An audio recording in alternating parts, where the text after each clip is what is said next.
네, 10월 14일 화요일 복음이 이끄는 일상 시작하겠습니다. 오늘은 마가복음 8장 34절인데요. 무리와 제자들을 불러 이르시되 누구든지 나를 따라오려거든 자기를 부인하고 자기 십자가를 지고 나를 따를 것이니라. 예수님이 우리를 향한 초대죠, 초대. 하나님이 세상을 창조하시고 빛을 지으시고 또 이제 낮이라 부르시고 밤이라 부르셨다. 이렇게 하나님이 자기가 창조한 세상에 이름을 하나님이 붙이신 창조의 행위를 하나님이 하셨습니다. 근데 아담을 다시 초대해서 동물들에게 짐승들에게 이름을 지으라 이렇게 얘기하죠. 그것은 원래 하나님이 하셨던 일인데 하나님과 함께 하나님의 사역에 동참하기를 원하시는 거죠. 그것이 관계적인 존재로 만든 인간 그리고 하나님의 형상을 따라 세상을 정복하고 다스리기를 원하시는 하나님의 그 방식에 합당한 거죠. 그때 인간은 가슴 벅찬 인생을 살아갈 수 있습니다. 그래서 예수님이 그렇게 우리를 초대하는 거죠. 누구든지 나를 따라오려거든 이 공개 모집입니다. 특별한 사람들, 실력 있는 사람들만 오는 것이 아니라 어떤 사람도 그리스도를 따라갈 수 있게 이 모집을 한 거죠. 이거 얼마나 귀한 일입니까? 실력 있는 사람만 와라. 그렇게 하면 아무도 갈 수가 없죠. 그러나 이 공개 모집입니다. 누구든지 아무든지 다 그리스도를 믿는 모든 사람들에게 예수님이 초대한 거죠.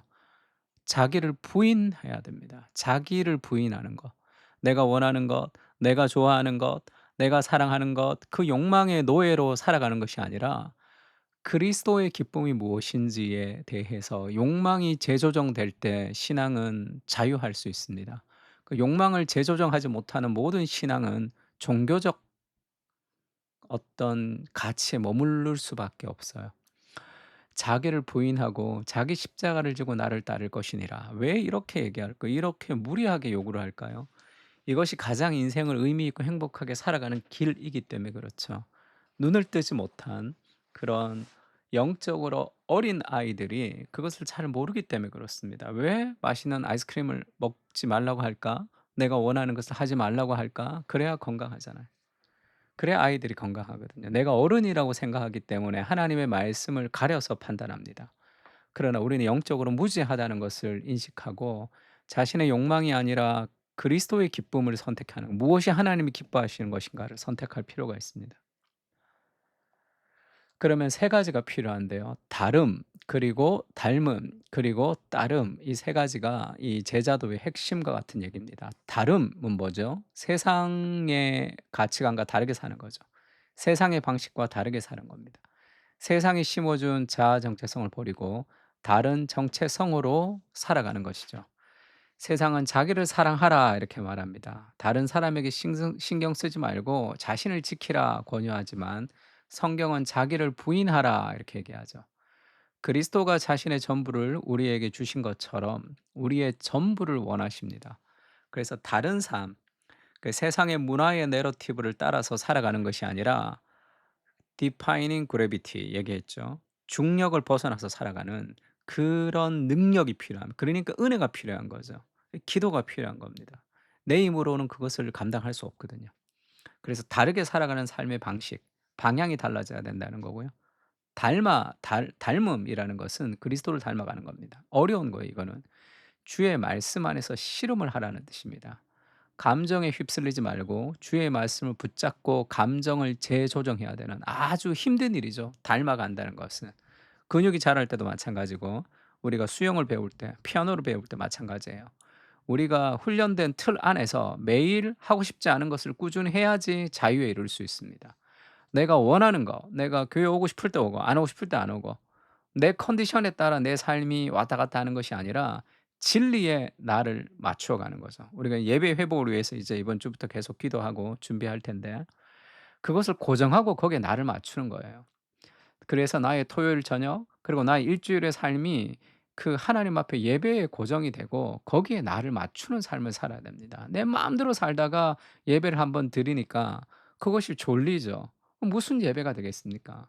그렇게 마음대로 살고 싶고 예배를 드리는 그 삶이 아니라 그리스도를 닮아가는 어떤 절대 진리의 기준에 나를 맞추어 가는 삶. 그것을 첫 번째로 둘 때 우리가 그리스도를 닮아가는 자유에 이룰 수 있습니다. 그렇지 않으면 결국 내 자아를 따라 살아가는 삶이니까 그렇게 쭉 살아온 우리의 인생의 결론을 돌아보세요. 뭐가 남았는가? 정말 이 아름답게 열매를 맺었다 그렇지가 않잖아요. 지금까지 그렇지 않았으면 앞으로도 그렇지 않을 겁니다. 완전히 다른 삶의 방향을 바꿔야 되는 거예요.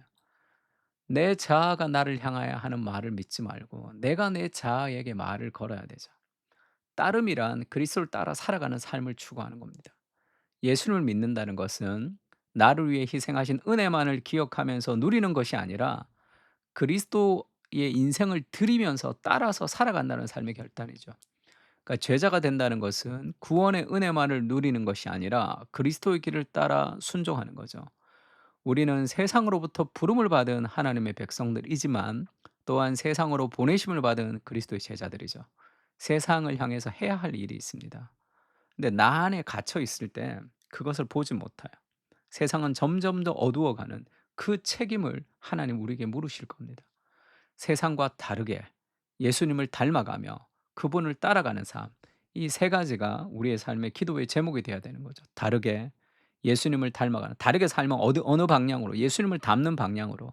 그러면 그것은 결국 우리가 그리스도를 따라서 살아가는 삶의 방향, 완전히 다른 삶의 방향, 하나님과 세상을 섬기는 삶의 방향으로 우리의 시야가 넓어지게 되는 거죠.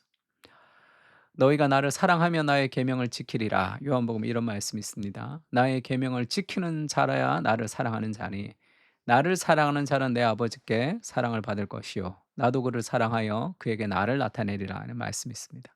반대로 얘기하면 사랑하면 계명을 지킵니다.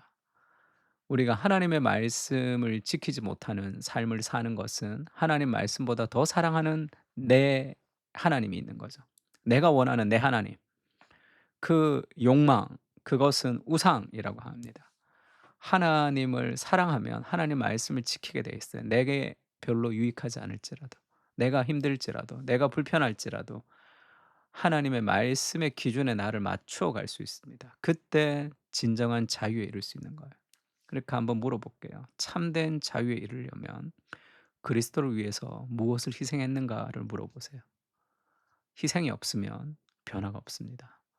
그것이 우리의 덕지덕지 붙은 삶의 어떤 그런 욕망들을 잘라내는 거예요. 내가 그리스도를 위해서 어떤 것을 희생했는가? 그러니까 내가 모든 것을 다 얻고 그리스도까지 플러스로 얻으려고 하는 그 플러스가 되는 삶이 우리를 이끌어가는 그런 우상, 노예라고 할 수 있습니다.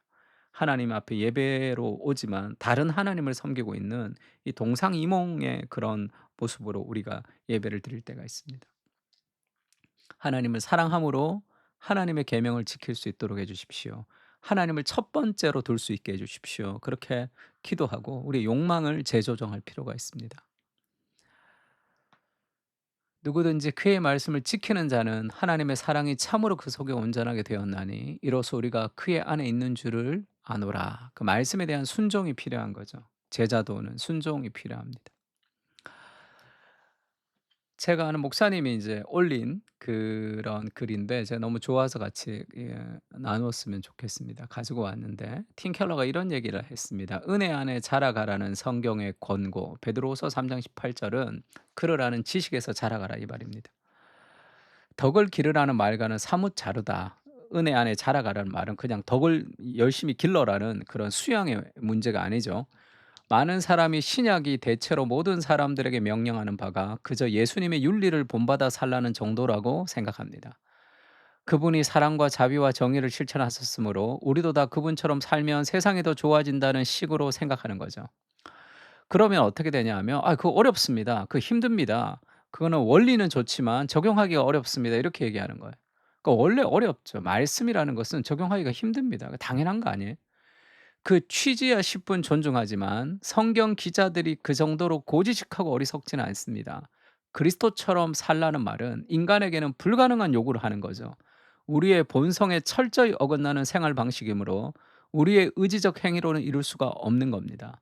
그리스도인이 그리스도를 닮아가야 한다는 성경의 명령에는 그들이 이미 거듭나서 신의 성품에 참여하고 있다는 전제가 깔려 있는 거예요.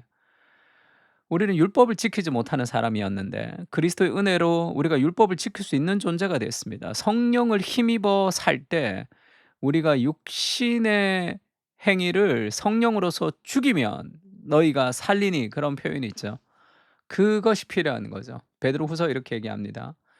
이로써 그 보배롭고 지극히 큰 약속을 우리에게 주사 이 약속으로 말미암아 너희가 정욕 때문에 세상에서 썩어질 것을 피하여 신성한 성품에 참여하는 자가 되게 하려 하셨느니라. 옛날 번역에는 신의 성품, 이 신성한 성품이라는 것은 하나님의 성품에 참여하게 되었고 성령이 우리 안에 계십니다.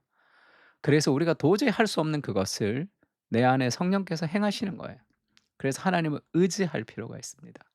하나님의 말씀을 묵상하고 기도를 통해서 그 깨달았던 그 말씀이 우리의 영혼 깊숙한 곳에 젖어들 수 있어야 돼요. 그래야지 하나님의 역사를 통해서 내가 다른 삶을 사는 은혜를 경험할 수 있습니다. 얄팍한 기도 생활 속에 깊은 은혜라는 것은 깃들지가 않아요. 그럴 수 없는 것은 당연하겠죠. 우리의 삶에 하나님의 신의 성품에 참여해서 도저히 할 수 없는 그것을 하라고 요구하십니다. 그것이 가능하다는 거죠. 하나님을 의지할 때. 세상과 버타여 살지 않게 하시고 다르게 살게 하옵소서. 예수님을 닮아가는 것이 삶의 목표가 되게 하여 주시옵소서. 그리스도를 따르는 사명의 삶을 살게 하옵소서. 세상과 동일하게 살기 위해 우리가 이 땅에서 온 것이 아닙니다. 사명을 다시 한번 새롭게 해 주시고 힘들지만 영광스러운 인생을 살아갈 수 있도록 인도해 주시옵소서. 아멘. 우리 세 가지를 놓고 오늘 기도합시다. 내가 다르게 살겠습니다. 그리스도를 닮아가는 것을 사모할 수 있도록, 그리고 그리스도의 길을 따라가는 참된 행복의 길을 갈 수 있도록 그 은혜가 나를 사로잡고 그 은혜로 순종할 수 있게 해달라고 다 같이 한번 기도했으면 좋겠습니다. 기도하겠습니다.